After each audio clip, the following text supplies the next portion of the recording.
საღამოშიდობისა ძვირფასო ტელემაყურებლებო და რადიო მსმენელებო, დღეს ორშაბათია და როგორც ყოველთვის ჩვენ ვართ ეთერში გადაცემით კრიტიკული აზრი. 2 საათის განმავლობაში ვიქნებით მე გიორგი ლომია და ბატონი კოჩა ჯოჯოა პირველ ნაწილში და მეორე ნაწილში ჩვენ შემოგვიერთდება ასევე ჩვენი კოლეგა და მეგობარი გიორგი პოპხაძე. როგორც ყოველთვის ვსაუბრობთ შიდა და გარე პოლიტიკურ მოვლენებზე, ხო ძალიან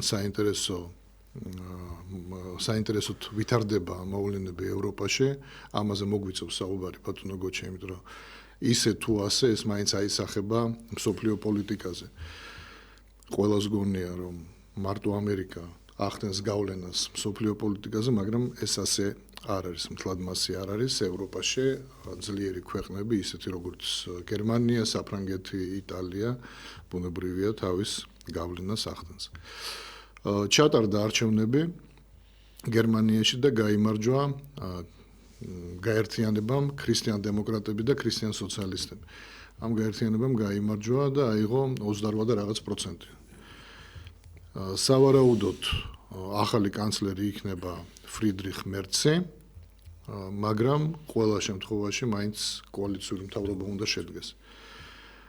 ჩვენთან თვითონ სიტყვა კოალიცია მაინც და მაინც არ მოსუნთ ჩვენს მაყურებელს, მაგრამ ნორმალურ დემოკრატიულ ქვეყანაში ეს შეუულებრივი ამბავია, როდესაც რამოდენიმე პარტია ლახავს ბარიერს, სხვათა შორის სარა ვანეგნაკდი მე ვფიქრობდი რომ მოხდებოდა პარლამენტში, მაგრამ 5%-იანი ბარიერის ხო რაღაც დააკლდა 14000 ხმა დააკლდა, ანუ პროცენტულად რო ავიღოთ 0.3% დააკლდა მას და მაგრამ აღმოჩნდა პარლამენტში თანაც დიდი პროცენტული განაკვეთით აღმოჩნდა ალტერნატივა გერმანიისთვის.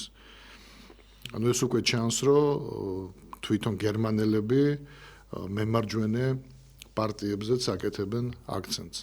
თუმცა თუ ჩვენ ვივარაუდებთ რა მათ მონაცემებს ავიღებთ რომ 59 მილიონი იღებდა მონაწილეობას და 59 მილიონიდან როგორც თვითონ წერენ 59%, ანუ ნახევარი თითქმის იყვნენ ადამიანები 60 წლის და 60 წელს გადაცილებულები.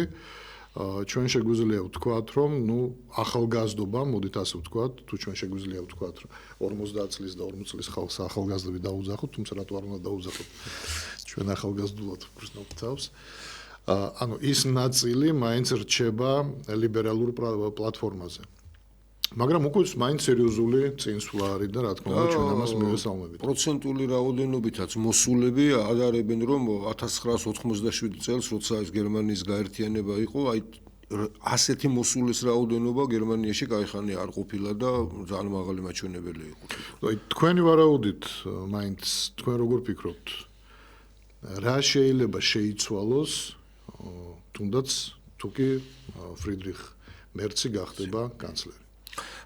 პირველ რიგში მოგესალმებით და ბოდიშით ძალიან გთხოვთ ტელეფონის ნომერი მაყურებელს რომ გაუადვილდეს ჩვენთან დაკავშირება. დიდი მადლობა. და აქაც ალბათ ვთხოვოთ მაყურებელს ხო რომ ალბათ 1 წუთი დაახლოებით რო ავიღოთ კითხვისთვის რომ მე დანარჩენად გეთანხმებით, ჩვენ კი გვაქვს 2 საათიანი პერიოდი აღებული, მაგრამ ჩაგვერთვება ბრიუსელიდან ჩვენი კოლეგა პლუს ჩვენ გვექნება ძალიან ბევრი რამ სასაუბრო და ამიტომ მაყურებელს ვთხოვ რომ დაგვირეკეთ პირდაპირ ეთერში, გამოთქვით თქვენი მოსაზრება ნებისმიერ თემასთან დაკავშირებით. კარგი იქნება თუ კონკრეტულ თემასთან იქნება კავშირში თქვენი ნათქვამი, მაგრამ შეგიძლიათ სხვა თემაზეც, მაგრამ ძალიან მოკლედ, აი 1 წუთში, მაქსიმუმ ალბათ წუთ ნახევარში რომ ჩაეტიოთ.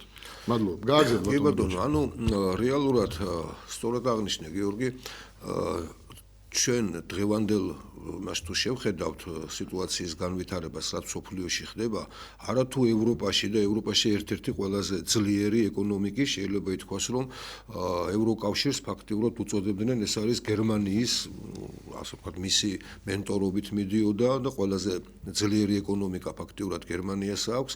მერე მოდის ვთქვათ საფრანგეთი, მერე მოდიან დანარჩენი ქვეყნები, ასე რომ გავლენას არა მარტო ევროპულ სივრცეში, არამედ სოფლიოში ახდენს ხოლმე გავლენას ასეთი ტიპის არჩევნები და თანაც მით უმეტეს ჩვენ დიდი ხანია ვარაუდობთ და ვამბობდით ამას, რომ მემარჯვენე ძალები, როგორც აღნიშნე, თანდათანობით უფრო გამოიკვეთნენ. ეს ჩანდა ჯერ ავსტრიის მაგალითზე, სულ რაღაცა ასე ვთქვათ 4-5 წლის წინაც, როცა მემარჯვენე ძალები და რადიკალურად მემარჯვენე ძალები მოდიოდნენ ევროპაშიც.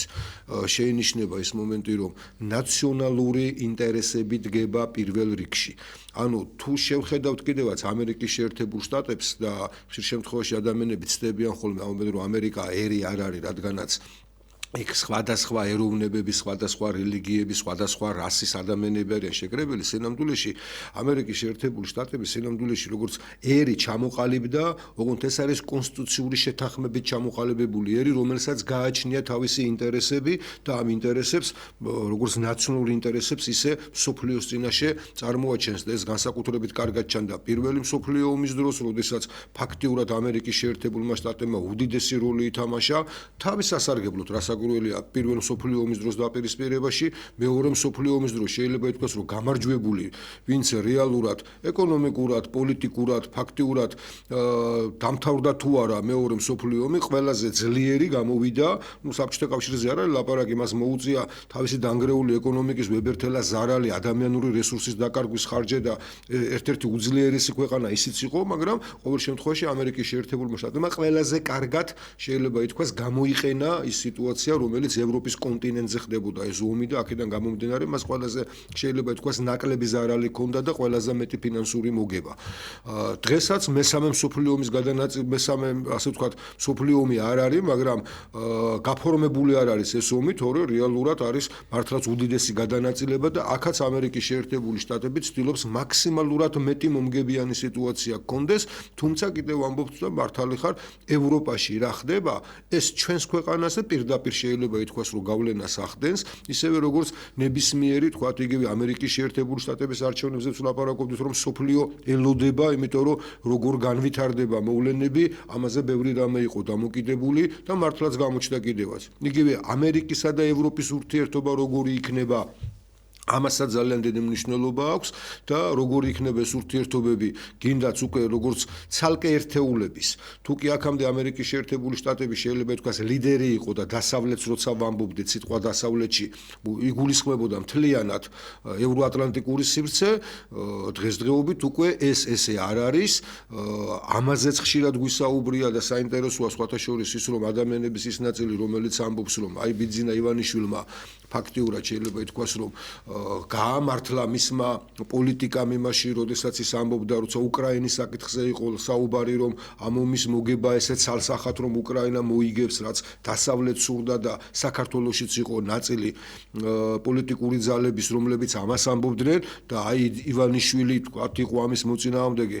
ვეთანხმები თავიდან ბოლომდე ესეა, მაგრამ სანამ ივანიშვილი ამას იტყოდა, ამას იმიტომ ამბობ, ამ სტუდიაში მაინც ალბათ ძალიან ბევრს გახსოვთ, როცა ჩვენ ნეიტრალიტეტზე ვსაუბრობდით, როცა იმაზე ვსაუბრობდით, რომ ევროპა თავისთავად შიგნით ინტერესების გამო დაიყოფა, ისრაელის გაგზავნა ბოლოს და ბოლოს ახლა ამას ემსახურებოდა. ეს მომენტი იყო სწორედ, რომ მე ამიტომ ამბობ, რომ ადამიანებს ნუ გვექნება ხოლმე ხანდახან მოკლე მეხსიერება ან იმის გამო, რომ ბიძინა ივანიშვილის ის ავტორიტეტი, რომელიც მან ფინანსური თავისი მოქმედებებით, თავისი სწორი, ასე ვთქვათ, შეიძლება ითქვას, პოლიტიკით, რომელიც მის ოჯახს, მის ფინანსურ, ასე ვთქვათ, იმ იმპერიას, რომელიც მან შექმნა, პირდაპირ რომელიც მის ავტორიტეტს ემსახურება, მის ავტორიტეტს, ხო, ის ავტომატურად გადმოდის ხოლმე პოლიტიკურ ავტორიტეტში.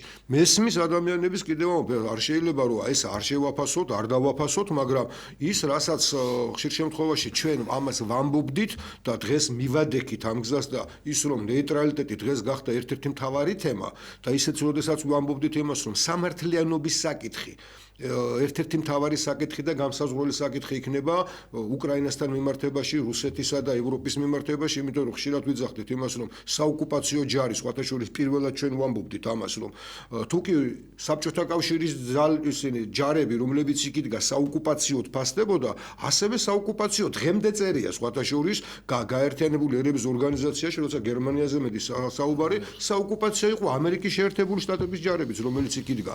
და ასე რომ დადგებოდა საკითხი, რომ რუსეთის გასული შემთხვევაში თქვა ამერიკის შეერთებული შტატების ის საპირწონე, რითაც ისინი იდგნენ და მაშინ აწყობდა ეს ალბათ ევროპასაც, აწყობდა ამერიკის შეერთებულ შტატებსაც სამხედრო ყოფნა ევროპაში, რომელიც გარანტია იყო უსაფრთხოების, მაგრამ ყველაზე დიდი ბაზა რამშტაინი დღესაც ადგას გერმანიაში. გადამწყვეტი არის, ხო? რამშტაინზე ხდება ხოლმე ფაქტიურად, როდესაც სამხედრო ლიდერები იკრიბებიან, ეს გადამწყვეტი მომენტია.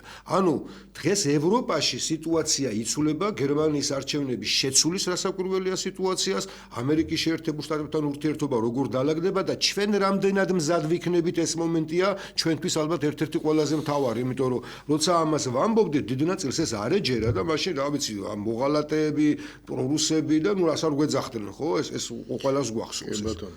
ზარი ეთერში შემოუშვით. გამარჯობა. მოგესალმებით, გისმენთ. ისაუბრეთ. მე მაინტერესებს თქვენი აზრი ამ საკითხზე. კი, ძალიან კარგი ევროპაში დამყარდება ასეთი სიტუაცია თუ რაც არის, მაგრამ მე ჩემი ქვეყანა მაინტერესებს. რა თქმა უნდა, ვერ დაუკარგავ ამ მთავრობას, რომ არ ჩაერთო წაგებულ ომში, მაგრამ მთავრობა, რომელმაც მიიღო დღევანდელი კონსტიტუცია, რომელშიდაც უამრავი უაზრო რამე წერია, რომელმაც მიიღო კანონი, აი მამაკაცები რო არიან ციხეში, რომელმაც მიიღო ნარკოტიკზე კანონი, რომელმაც მიიღო ასევე კანონი აი ცისფერებზე თუ ყვითლებზე თუ მწვანეებზე და დღეს გამოდის და არის ვითომ ამშენებელი და ვითომ აკეთებს ყველაფერს. რამდენად არის პოლიტიკოსი ასეთი ადამიანი შემიფასეთ გუშინ რომ აკეთებდა ქვეყანას იმისანა კანონებს იღებდა და ვიღაცის გავლენით იყო თუ არ გავლენით იყო მიიღო მან და აქ ტექნიკია დასმული მე არ ამირჩევია ევროკავშირი მე ავირჩია ის მთავრობა რომელმაც ბევრი შეცდომა თუ დანაშაული ჩაიდინა და ამიხსენით რა პოლიტიკოსები ქვია დღეს ასეც გუშინ აქცევდი ქვეყანას დღეს მობრუნდი და სხვა კანონებს იღებდა ასევე მაინტერესებს ბიზნეს მიერ დანერგილი შუა გაკრების პოლიტიკა დღეს ამის შედეგებს ხო არ ვიღებთ ჩვენ იმის გაკრეფილები ახალგაზრდები ხო არ უნდა ყოფილიყვნენ რომ დღეს ეს კორუმპირებული ხოცი და ნაცი შეეცვალათ რომლებმაც მშვენივრად იციან ერთმანეთის დანაშაული და მხოლოდ ამის სახებაში არიან და ისინი პოლიტიკოსები არ არიან არ ამბობენ დღეს რა გვჭირდება ხვალ როგორ ვიქნებით მხოლოდ გვეუბნებიან მე ამირჩია და სკამზე ვიქნებით ამჯდარი და ისე უარესგიზა მის რა არის რაც გავაკეთე ერთი თამაც ამბობს და მეორეც ამბობს ბატონო დიდი მადლობა ზარისთვის ჩვენ გადაცემა რომ დავიწყეთ მე გთხოვეთ რომ იქნება მოკლედ ანუ წუთ ნახევარში ჩავეტიოთ თქვენი კითხვით იმიტომ რომ დრო ძალიან ცოტა საბოლოო ჯამში კი 2 საათია მაგრამ თუ ფაქტობრივად შევხედავ და შევაფასებ მაინც ცოტა დროა ჩვენ ვერ ვასწრებთ საუბარს ბევრი ვერ ასწრებს პირდაპირ ეთერში დარეკვას ამიტომ ძალიან მოკლედ ერთმანეთს პატივი უცეთ ანუ ეს არის ჩემი თხოვნა. ძღანშინ არსიანი კითხვა იყო და ნამდვილად სწორი შეფასებები. კი, თორე თვითონ კითხვასთან პრეტენზია კი არ აქვს, სწორი იყო ყველაფერი, მაგრამ ჩვენ ამაზე არაერთხელ გვისაუბრია და მე შემიძლია ვთქვა, რომ ბოლო ალბათ 4 წელიწადი სულ ამაზე ვსაუბრობთ, მეტი თუ არა. მაგრამ ეხლა რომ ჩვენ დავიწყოთ შეფასების გაკეთება ჩვენი პოლიტიკური სპექტრის, მე ვფიქრობ, არ იქნება სწორი იმ თვალსაზრისით, რომ ტყუილად დროს დავკარგავთ. თქვენ კითხვა რომ დასვთ მე დარწმუნებული რომ პასუხიც კი იცით და ჩვენი პასუხი ანალოგიურია თქვენისა და ამიჯერეთ და აქედან გამომდინარე ბატონ გოჩას თუ ეხლა აქვს სურვილი კი შეუძლია კი გიპასუხოთ მაგრამ მე ვფიქრობ მაგალითად ტყუილად დროს დავკარგავთ რა ანუ ჩვენი აზრი კითხვაშივე ჩანდა ტონალობაში ჩანდა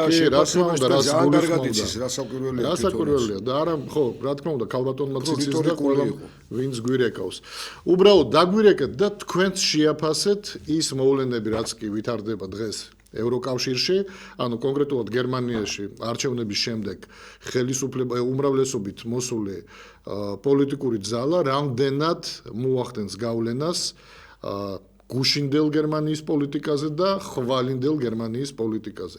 აი ამაზე ვიმსჯელოთ დღეს, ამაზე ვისაუბროთ და რამდენად ეს მოახდენს ზოგად გავლენას ჩვენს ქვეყანაზე და ქვეყნის შიდა თუ გარე პოლიტიკაზე. ზარი ეთერ შემოუშვით.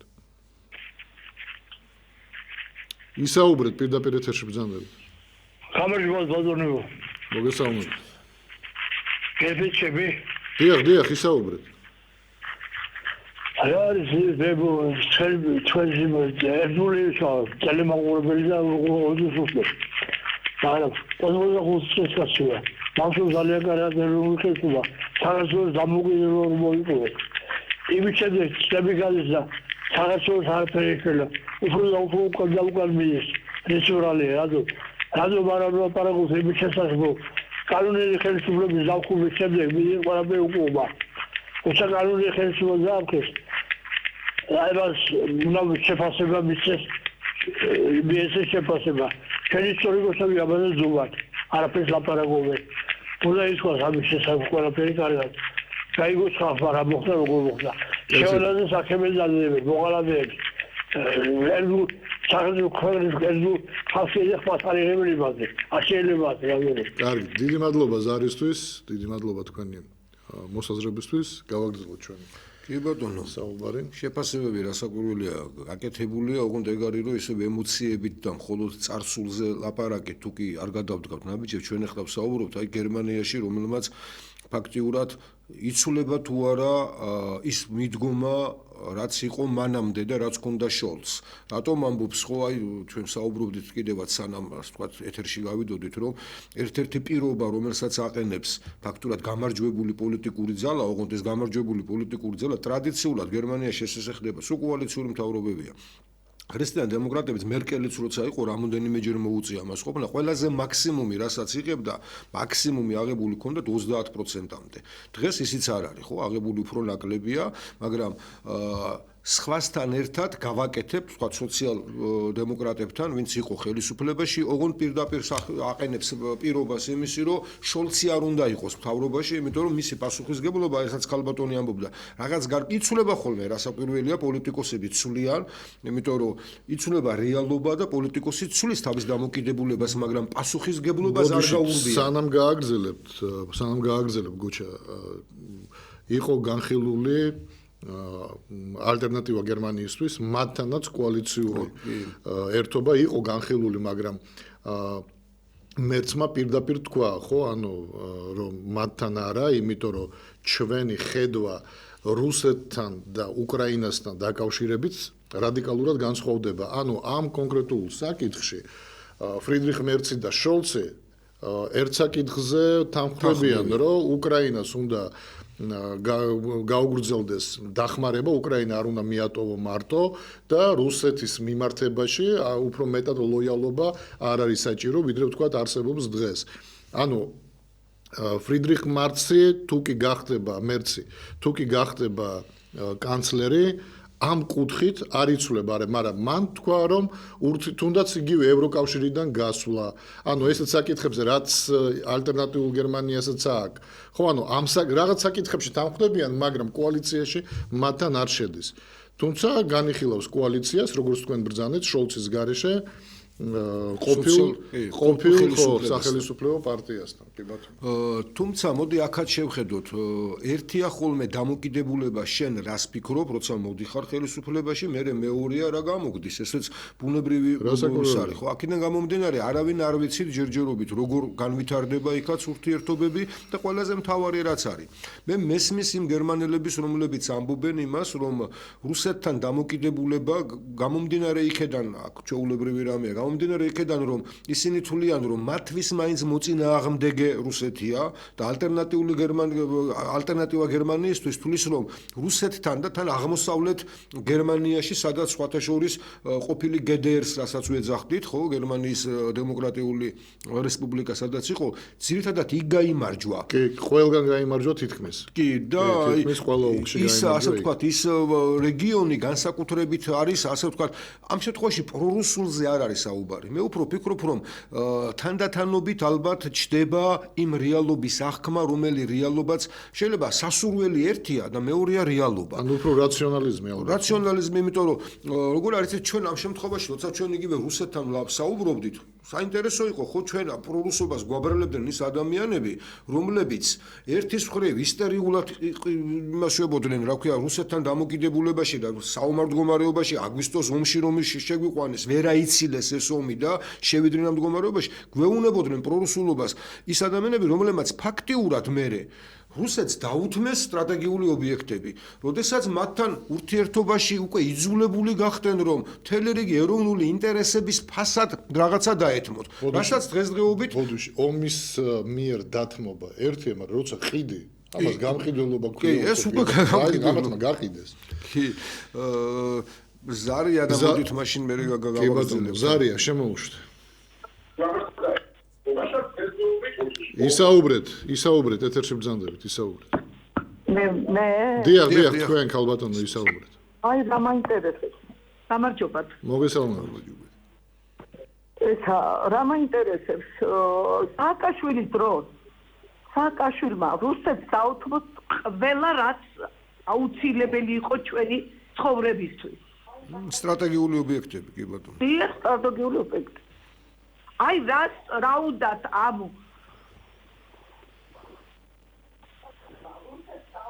ქალბატონო ისაუბრეთ, ნუ ელოდებით თქვენ ხმას ტელევიზორში. ელოდები ხო? დიახ, ისაუბრეთ. ამ ოპოზიციას რა უნდა? რატო ეძახიან ამ თორობას რუსეთს, როცა ეს თვითონ დაუთმეს, ოპოზიციამ დაუთმეს ყველაფერი და გამოგვაწვეს. ამაზე ახლა ამ წუთას ისაუბრა ბატონმა გოჩმა. მაგაზე საუბრობთ.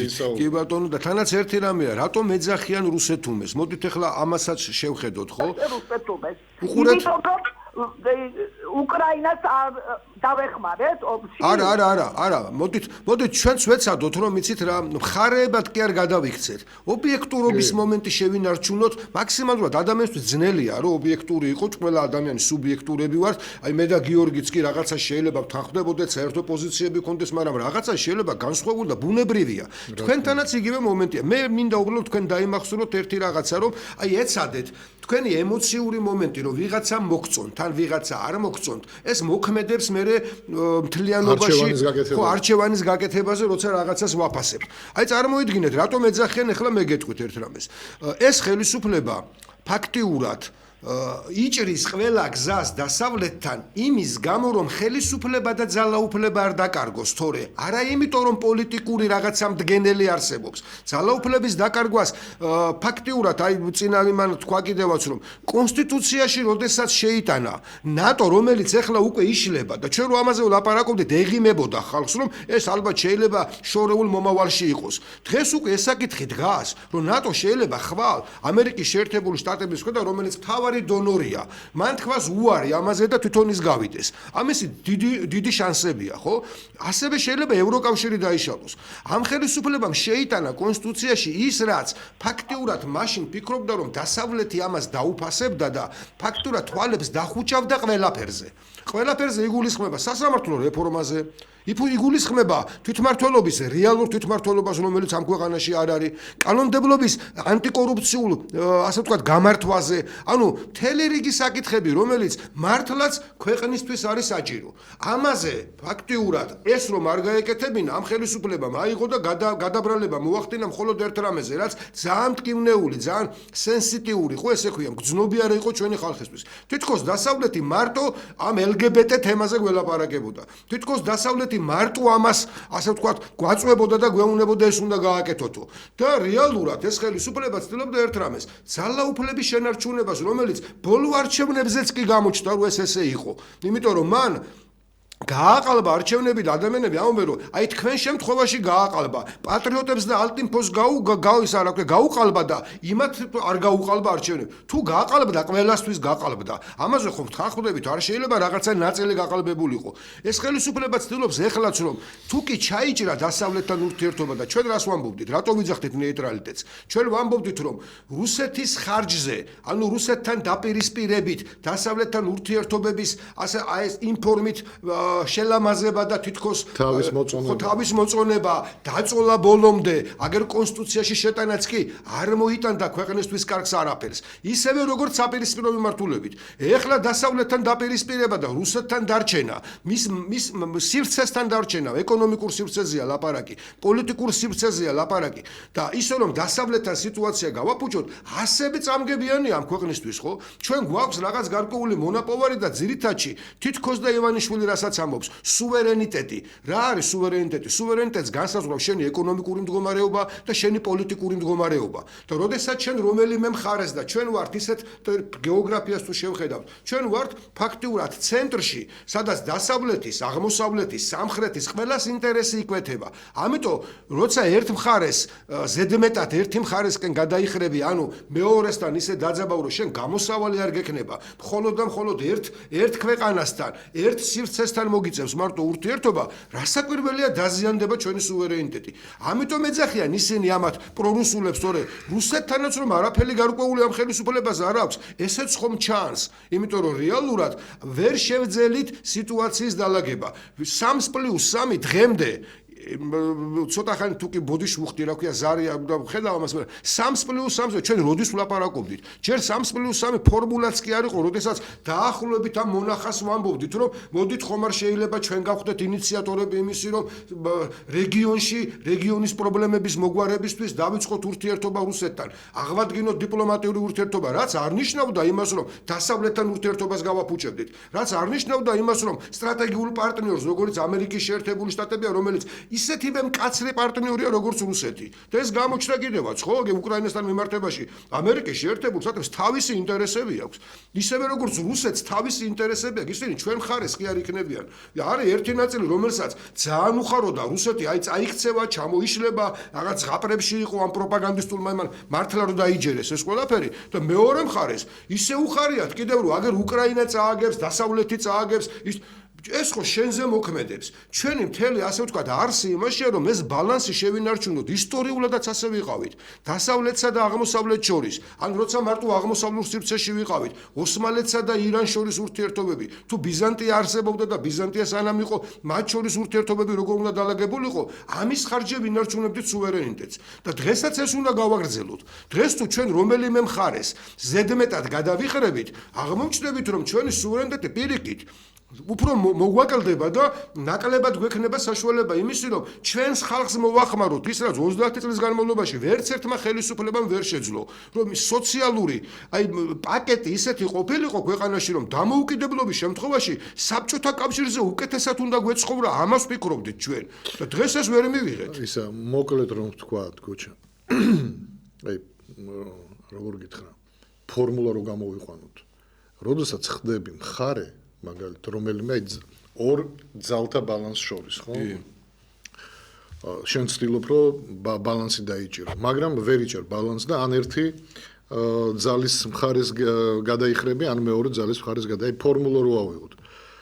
ქვეყანა რომელიც რომელიმე ძალას მიემხრობა, იქ სარგებლობს ამით მხოლოდ ხელისუფლება და ხელისუფლებაში მყოფი ხალხი. მოსახლეობა არასოდეს ყოველთვის არის დაზარალებული. და რატო? იმიტომ რომ იმ ხელისუფლებამ იცის რომ სანამ ამ ძალასთან არის, მანამდე არის ხელისუფლებაში და ხელისუფლებას ინარჩუნებს, ამიტომ ცდილობს საკუთარი კომფორტით დაკავდეს და არა ქვეყნის მართვით, რაც არის ძალიან ცუდი. როდესაც ნეიტრალიტეტზე ვსაუბრობთ, მაშინ ბალანსია საჭირო, ბალანსირებს ხელისუფლება ერთ ძალას და მეორე ძალას შორის. მაშინ ცდილობს მართლა გამოიყენოს მაქსიმალურად თავისი დიპლომატია, ანუ ეს ნიჭი, ხო, დიპლომატიური ნიჭი, რომ ერთისგანაც წამოიღოს რაღაცა და მეორესგანაც წამოიღოს უკვე ქვეყნისთვის. იმიტომ რომ ხელისუფლება მათ ნაკლებად ჰეირობს, იმიტომ რომ არც ერთი ძალა და არც მეორე ძალა ხელისუფლებას არ ენდობა ბოლომდე. მაგრამ ცდილობს ყოველთვის რომ ითანამშრომლოს, რათა არ დარჩეს ამ თამაშს მიღმა. ეგ არის ჩვეულებრივი ფორმულა, რომელიც ჩვენ უნდა გვესმოდეს და ის რომ დღეს მე რუსებისკენ ვარ და ხვალ ვარ, თქვა დასავლეთ, ეს ქვეყანას არ შველის და არასოდეს შველოდა და არც ახლა არ უშველის ამ ქვეყანას. ნეიტრალიტეტი უახლოეს პერიოდზე გათვლილი ნეიტრალიტეტი. არ ვამბობ რომ მუდმივი როგორც თქვა შვეიცარია. თუმცა შვეიცარიამ 1815 წელს მოიპოვა და იმის მერე უჭირავს, მაგრამ არ ვამბობ მუდმივზე. თქვა ავიღოთ პირველი ნეიტრალიტეტი გამოვაცხადოთ 15 წლით. ნახოთ რა გამოვა. არ გამოგვადგება, ჩვენ ნება არ არის შევცვალოთ, ხო, ან ჩვენი იდეოლოგიური შენ მიდგომა. რასაც ამბობდი მაგას მინდა გავყვე და რაც ნანახი გვაქვს. სააკაშვილი, რომელიც პროამერიკელად თვლიდა თავს და ამერიკელები ასე ვთქვათ, აი ასე თუ ისე მართლაც მიუხედავად იმისა, რომ კითხვის ნიშნები ბევრი იყო და პოლიტიკაში სიღრმეებში არ მინდა წასვლა, თვითონაც უთქვიათ, როცა გქონია მაგალითად ბადრის საარჩევნო შტაბში რო ვიყავით, რომ მისი რა ვქია სახელმწიფო დეპარტამენტის წარმომადგენლებს, თქვენ არ იცით ჩვენ როგორ გვიჭირს მასთან საუბარი, თქვენ გონიათ ადვილი სასაუბრო, იმიტომ რომ მთელი საკითხებში მიხეილ სააკაშვილთან ჩვენ მართლაც ბევრი პრობლემები გვაქვს. მიუხედავად ამისა, ის ერთ მხარეს იყო და აქედან გამომდინარე, მას ნაკლებად დედარდებოდა რას ფიქრობდა ხალხი, იმიტომ რომ ხარდაჭერა ქონდა იქიდან. მეორე შემთხვევაში, რასაც ახლა საპირისპირო შეიძლება მიმართულება მივიღოთ, თუ კი რუსეთიდან ექნება ხარდაჭერა, ბიძინა ივანიშვილს, რასაც ის ფიქრობს, რომ თუ კი ამერიკელებს არ უნდივარ, თუ კი ევროპელებს არ უნდივარ, აგერ რუსებს თუ ვენდომები. ანუ ხალხთან ამ შემთხვევაში სულ არ აინტერესებს ხალხი. აღარ აინტერესებს ხალხის აზრი და ღებულობს იმას, რასაც ჩვენ ამბობ, რომ ანუ პასუხისგებლობა ხალხთან კი არა აქვს ხელისუფლებას, არამედ აქვს იმასთან, ვინც მას მხარს უჭერს. ძალთა ცენტრთან აქვს, კონკრეტულ ძალთა ცენტრთან აქვს. ზიანდებით ჩვენ, აი ჩვეულებრივი ეს ადამიანები, რომლებიც ეხლა მსხვერპლად ძალაუფლებას მერე უნდა ხან ვეხვეწოთ, ხან მოკლედ პრეტენზიები უნდა გამოვთქვათ, რომელიც თან არ სრულდება და თან მუდმივად უნდა ვცდილობდეთ იმას, რომ იქნებ მისი კეთილგანწყობა იმ ასე ვთქვათ, იმ დიდი ძალის პროტექტორატში სადაც შედის, იქნებ ის შეიცვალოს და იმაზე მოვახდინოთ გავლენა და ეს არის ქვეყნისთვის დამღუპველი და ამიტომ, რასაც ამბობდი, ნეიტრალიტეტის ფორმულა ეს არის ის ფორმულა, რომელიც ძალთა ბალანს შეგვანარჩუნებინებს, რომელიმე მხარეს კი არა და აი შუას გაკრეფვაზეც ქვეყნის შიგნითაც სწორედ ეს არის, რომელიმე მხარეს კი არა პროამერიკელი და პრორუსი კი არა. უნდა იყოს მართლაც შუა ის შუა, რომელიც ამერიკელთანაც, რუსთანაც, აღმოსავლეთის ქვეყნებთანაც დაალაგებს სიტუაციას და იქნება ქართული. და იქნება ქართული და იქნება კოალიციური, იმიტომ რომ გინდა თუ არ გინდა, ახლა მე თვითონ ქრისტიან დემოკრატი ვარ, რომელიც თვლი რომ მემარჯვენე ძალებთან მაქვს. ხო, გერმანიაში ცოტა სხვანაირად არის სიტუაცია, მაგრამ აი რეალური სურათი ეს არის, რომ ვცდილობთ ერთ რამეს, რომ მართლაც ის დიდი შუა, ქართული შუა გავაკეთოთ და იმ ადამიანებთანაც კი შეიძლება მზად ვართ ყოველთვის დავждეთ და დავილაპარაკოთ, ოღონდ მართლა შეიქმნას ის დიდი შუა, ასე ვთქვათ, ერთობა, პოლიტიკური და ხალხის მიერ მხარდაჭერილი ერთობა, რომელიც დააბალანსებს ამ შემთხვევაში გინდა ქოც და გინდა ნაც. აი ეს მომენტი თუ მოვახერხეთ, იქნება ყველაზე კარგი და მომგებიანი ქვეყნისთვის და იქნება აქეთკენ ავაწყოთ კიდევაც სიტუაცია. ზარია, შემოუშვი ზარი. საღამომშვიდობისა. საღამომშვიდობისა. ჯერ ქვეყნის შიგნით თუ არ დავალაგეთ ურთიერთობა. გარეთ ქვეყნის გარეთ ვერ მივახცევთ ვერაფერს.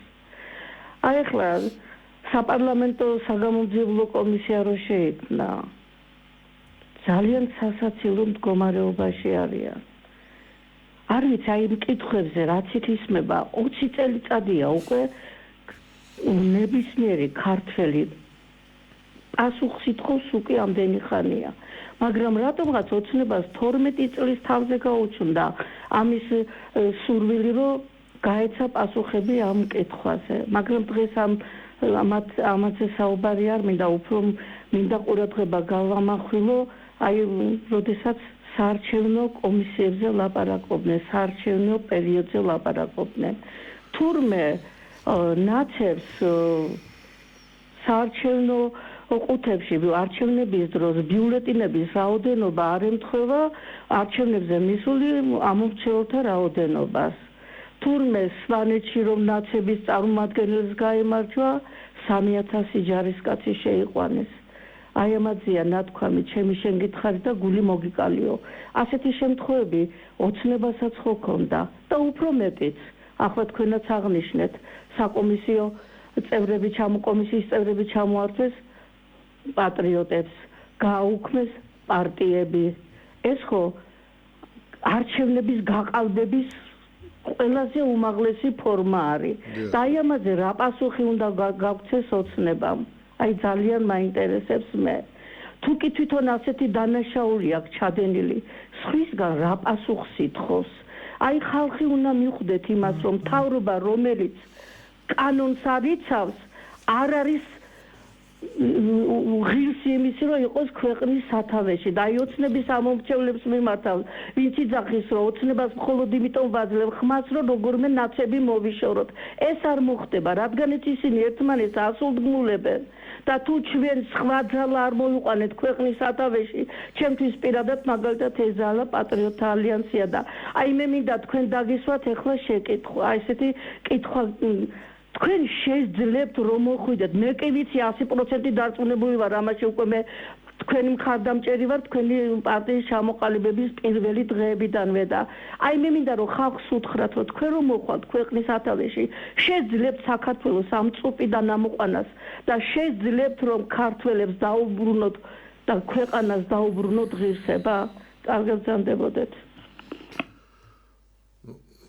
მე ვიტყვი და მე ალბათ შენ ხო მე თქვენ ერთ რამეს შეგპირდებით რომ ჩვენ ყველაფერს გავაკეთებთ იმისთვის აი წეღან გოჩამ კარგად თქვა ერთია როდესაც მოდიხარ ხელისუფლებაში მეორეა რა ხდება რა დაგხვდება და რას შეძლებ მაგრამ თუ კი სურვილი გაქვს და პოლიტიკური ნება მე თქვენ გარწმუნებთ რომ ბევრი რამის გაკეთება შეუძლია სათავეში მოსულ პარტიას რაც შეეხება კონკრეტულად პატრიოტთა ალიანსს, მე თქვენ გპირდებით, რომ ყველაფერს გავაკეთებ იმისათვის, ჩვენ გავაკეთებთ ყველაფერს იმისათვის, რომ აი რასდაც ვსაუბრობდით, ორ ძალთა ცენტრს შორის ჩვენ დავიჭიროთ ჩვენი ნიშა და არ ვიყოთ მხარე.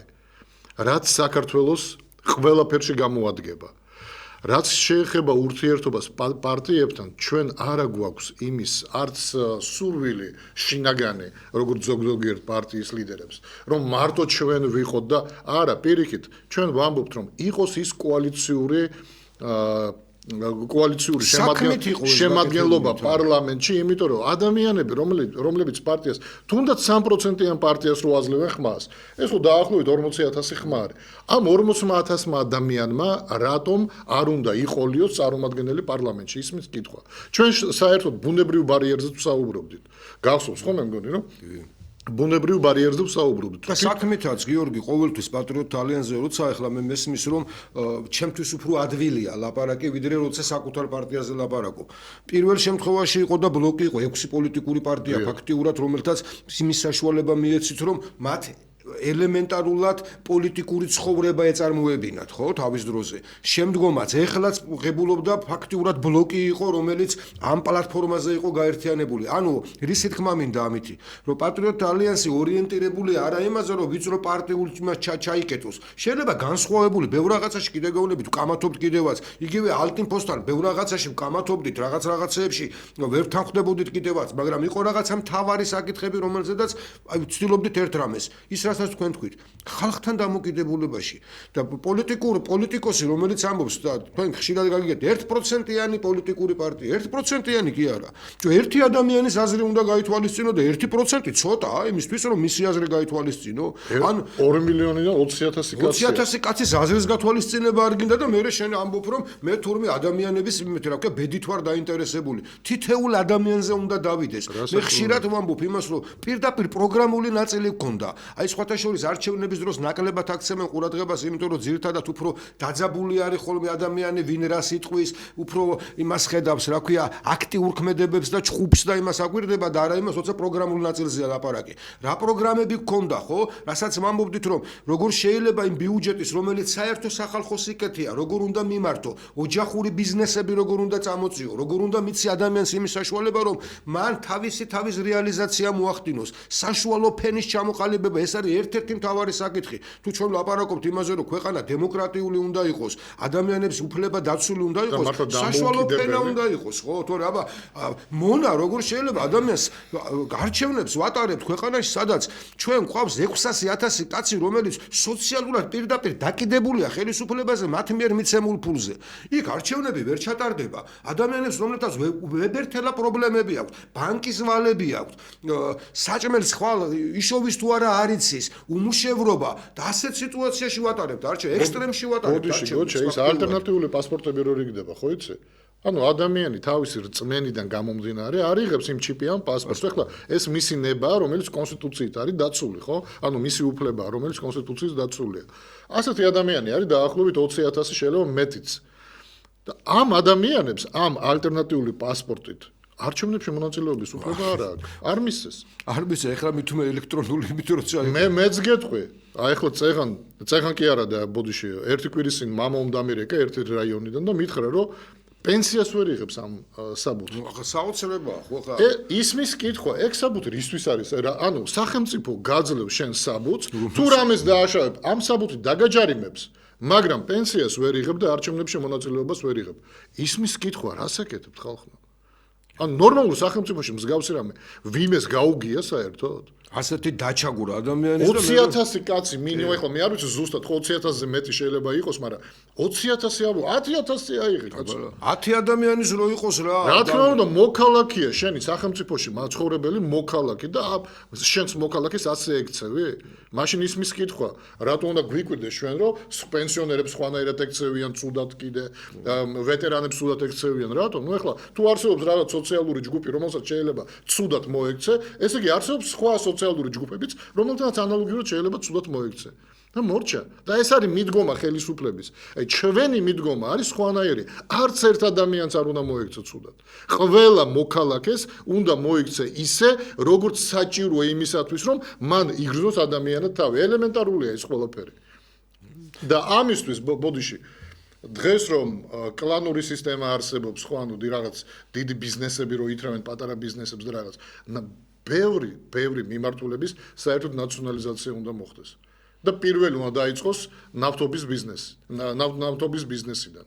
ეს იმას არ ნიშნავს, რომ ფასები აიწევს და რა, არა, ყველა კერძო ბიზნესი იმუშავებს ისე როგორც მუშაობდა, მაგრამ შემომტანი ქვეყანაში იქნება სახელმწიფო. სახელმწიფოსგან იყიდის მერე ის კერძო ბიზნესმენი და სახელმწიფო გაყიდეს ისეთ ფასად, რომ არც ადამიანი არ დაზარალდეს, არც ბიზნესმენი. უბრალოდ თუ ერთი კაცი ან ორი კაცი დღეს მილიარდებს შოულობს, ვერ იშოვებს მილიარდებს და იშოვებს მილიონი, იშოვებს მილიონი. სანამ ბიუჯეტი იშოვის ბევრ ფულს. როცა ვიღაცა კამათობს ამაზე, რომ აი სახელმწიფოს მონოპოლია იქნება მაშინ ამაზე. და რეალურად მაინც ამაზე კარტელურ გარიგებას ვღებულობთ. სინამდვილეში ხო კონკურენცია არც ნავთობში, არც საბანკო ბიზნესში, ანუ ისეთ ბიზნესებში, რომელიც ფაქტიურად მონოპოლიურია, იმიტომ რომ რეალურად იქ კონკურენცია აღარ ხდება და ასე დროს ჯარჯობია სახელმწიფოს მონოპოლია იყოს. სახელმწიფო მონოპოლია ჯობია, ვიდრე 3-4 ბიზნესმენის გაერთიანებული მონოპოლია. ანუ ვიღაცა კერძო პირი 3-4 კაცი მილიარდერი ხდება, ზარალდება ბიუჯეტი, როცა შეიძლება ბიუჯეტში შევიდეს მილიარდები და პენსიებიც გაიზრდება, დახმარებებიც გაიზრდება კი არა და ბიზნესები შეიქმნება, კერძო ბიზნესი, რაზეც ჩვენ უკვე არაერთხელ გვისაუბრია. ზარი ეთერ შემოუშვით. ვერ ხედავს ოპოზიცია არ აძლევს საშუალებას. ქალბატონო ისაუბრეთ. დიახ, რაღაცას ამბობ. ალო. დიახ, გისმენთ, ისაუბრეთ. ძალიან დარწმუნებული ვიყავი, რომ ოპოზიცია 5% მაინც აიღებდა. დარწმუნებული ვიყავი ჩვენი ალტიფოს ბიჭებზე და თქვენ ერთად 5 კი არა მეტიც იყო, იმიტომ რომ გახსოვთ თქვენ შეფასებები როგორი იყო, მართლაც როგორი ასე ვთქვათ, ხარდაჭერა ქონდა და ნუ აი მე ბოლოს რაკნეს კი ნახეთ. ისაუბრეთ ქალბატონო. მაგრამ გაგვიყალბეს, ეშინიათ ნაციონალების ეშინიათ. ნაციონალების ეშინიათ ბატონო, ნაციონალების. იმიტომ რომ ბევრი ყაჩაღები, ხო ხედავ კლელები და ყაჩაღები და მოღალატეებია, რამდენი მოღალატე ყოლია საქართველოში თუ ხედავთ. ხო არ გათიშავთ, აი მე ერთი რამე მინდა გითხრათ. ნაციონალების ეშინია ვინც ნაციონალები ის მოსამართლეები, რომელი მოსამართლეებიც ასამართლებდნენ და რაზეც ჩვენ პირდაპირ კონფლიქტში ვიყავით. ზოგი ამბობს ჩვენ არ ვაგინებდით, ჭუბი არ გქონია, როცა დღევანდელ სიტუაციას ადარებენ, ჭუბიც გქონია. პარლამენტში ჩვენ არ ვიყავით, ვინც გამოდიოდა ამ მოსამართლეებს. მოსამართლეებს როცა იყო. ის ადამიანები, რომლებიც მართლა ესროდნენ და კლავდნენ. მერე ის ადამიანები დააწინაურეს. ის ადამიანები დღესაც მსახურობენ. იმ ადამიანებს ეხლა დღესაც ემინებენ ამ მომიტინგებს. მე ჩემთვის რა მნიშვნელობა აქვს მომიტინგეს, რომელიც გამოდის და რაღაცაზე პროტესტს გამოთქვავს სახელმწიფოს, თქვათ, პოლიტიკის წინააღმდეგ. ვინ გალახავს? ნაცი გალახავს, ოცნება გალახავს.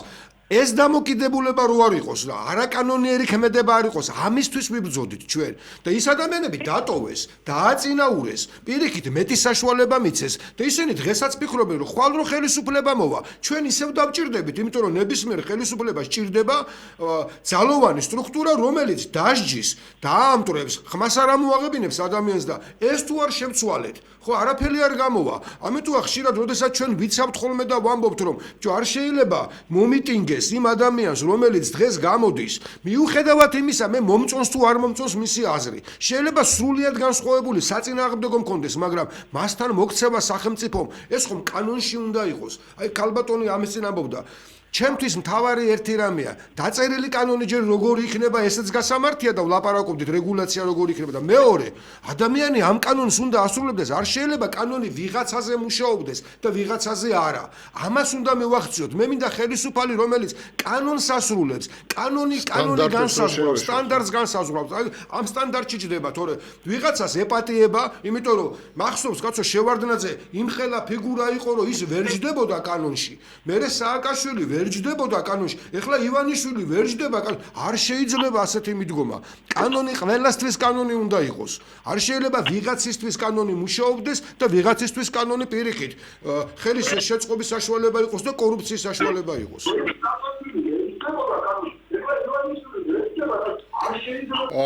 4 წუთი გრჩება პირველი ნაწილის დასრულებამდე, ამიტომ მე ვფიქრობ, რომ ისევ ჯობია ჩვენ შევაჯამოთ, ხო?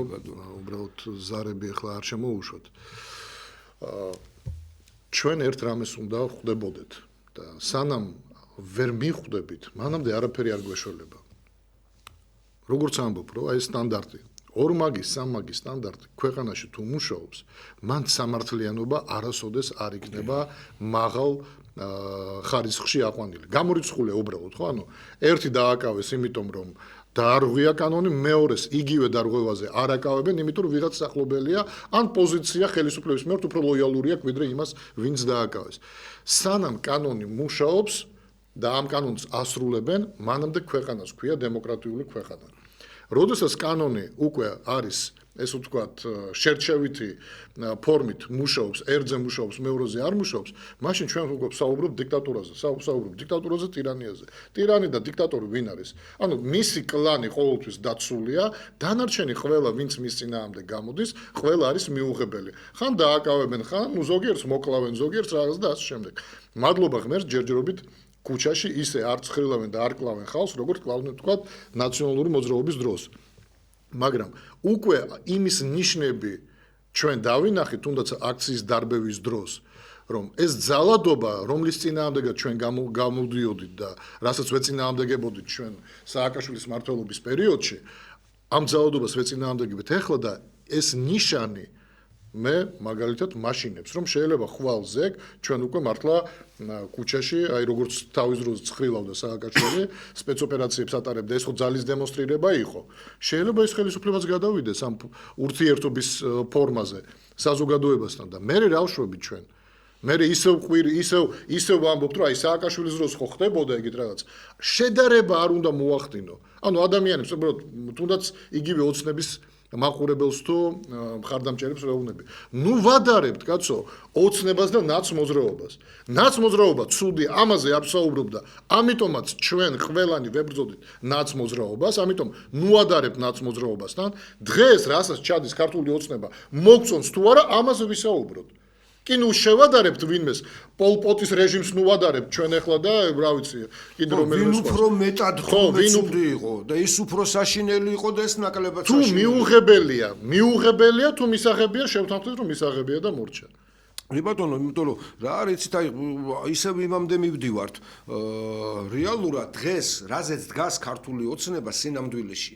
ეს არის შიში იმისა, რომ რევანშის მომენტი არ იყოს და თან ამ რევანშის მომენტს, კაცო, ის ნაწილი ამას ყველანაირად ხელს უწყობს. მე არ ვიცი ეს შეგნებით ხდება, მე არ ვიცი ეს შეუგნებლად ხდება, მაგრამ ის ნაწილი ამბობს და დღესაც ესმით, როცა იმათ ტელევიზიებს გადართავ, შეხედავ, მათ ჩვენ რომ მოვალთ ამათ ასე მოვექცევით. სანამ ამას ამბობ, ხო ამაზე დგას ის ქართული ოცნება და ქალბატონმა სწორედ თქვა, ისინი არასდროს არ გაანადგურებენ იმას, რა ქვია, ნაცმოძრაობას ერთი მარტივი მიზეზის გამო. იკვებებიან იმ წოts ხო არ მოჭრიან, რომელზედაც ხედან. სანამ ის ბუა არსებობს, მანამდე ეს ბუა და ეს სხვათა შორის არა მარტო ქვეყნის შიგნით, ქვეყნის გარეთაც ესე ხდება. და როცა ჩვენ ახლა ვლაპარაკობთ, საბჭოთა კავშირი იყო ის ბუა, რომელსაც დასავლეთი ეჭიდავებოდა, შემდგომ რუსეთმა ჩაანაცვლა ეს და აი ეს პოლიტიკა იცვლება.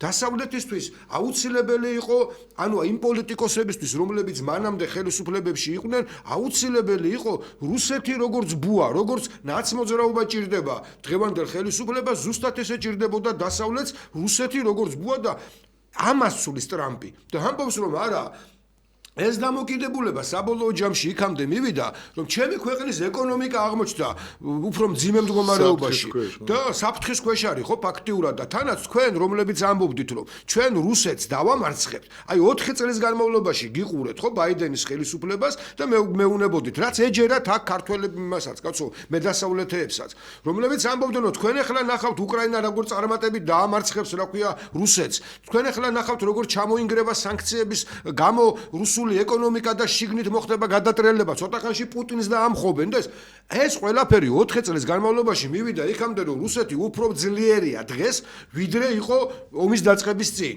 ეკონომიკაც ფეხზე დააყენა კი არ ჩამოიშალა შიგნით დააწყო თავისი ეკონომიკა სამხედრო წარმოება დღეს ნატოზე უფრო ისაც ძლიერი სამხედრო წარმოება და ეს კაცი ახლა იძულებული ანგარიში გაუწიოს ამას ვიღაცას გონია რომ მოსწონს კი არ მოსწონს ის ანგარიშს უწევს შექმნილ მდგომარეობას ზუსტად ესეა დღევანდელ სიტუაციაში ნაცმოძრაობა იმდენი აკეთეს მე მახსოვს როცა ხელისუფლება შეიცვალა იმ მდგომარეობაში იყვნენ რომ მე მეგობრები და ღერთმა დამიფაროს რომ მე მეგობრებს პოლიტიკური ნიშნით ასე ვთქვათ ვირჩევდი იმიტომ რომ სხვა სამეგობრო მყავს სხვა ღირებულებები სხვა ფასეულობებია წლები მაგ გავლელი გამოცდილებიდან გამომდინარე მე მყავს იმაში ნაცმოძრაობაშიც მეგობრები ან მათი მხარდამჭერები და მყავს ოცნებაშიც კაცო ჩვეულებრივი რაღაცა მათთან კამათობ არ ვეთანხმები ჩვეულებრივი რამეა მაგრამ მახსოვს რომ იმას ვფიქრობდი რომ ტელეფონით შიშისგან რამე ხო არ ხდება შენ ოჯახს რამე არ მოსწიონ იმ მდგომარეობამდე იყვნენ დღეს ლამის არის ეუნებიან დაგამარცხებთ ამას გიზავთ ვინ ის ნაცმოძრაობის ის ნაწილი რომელიც გუშინ იმალებოდა ვინ გააკეთა ეს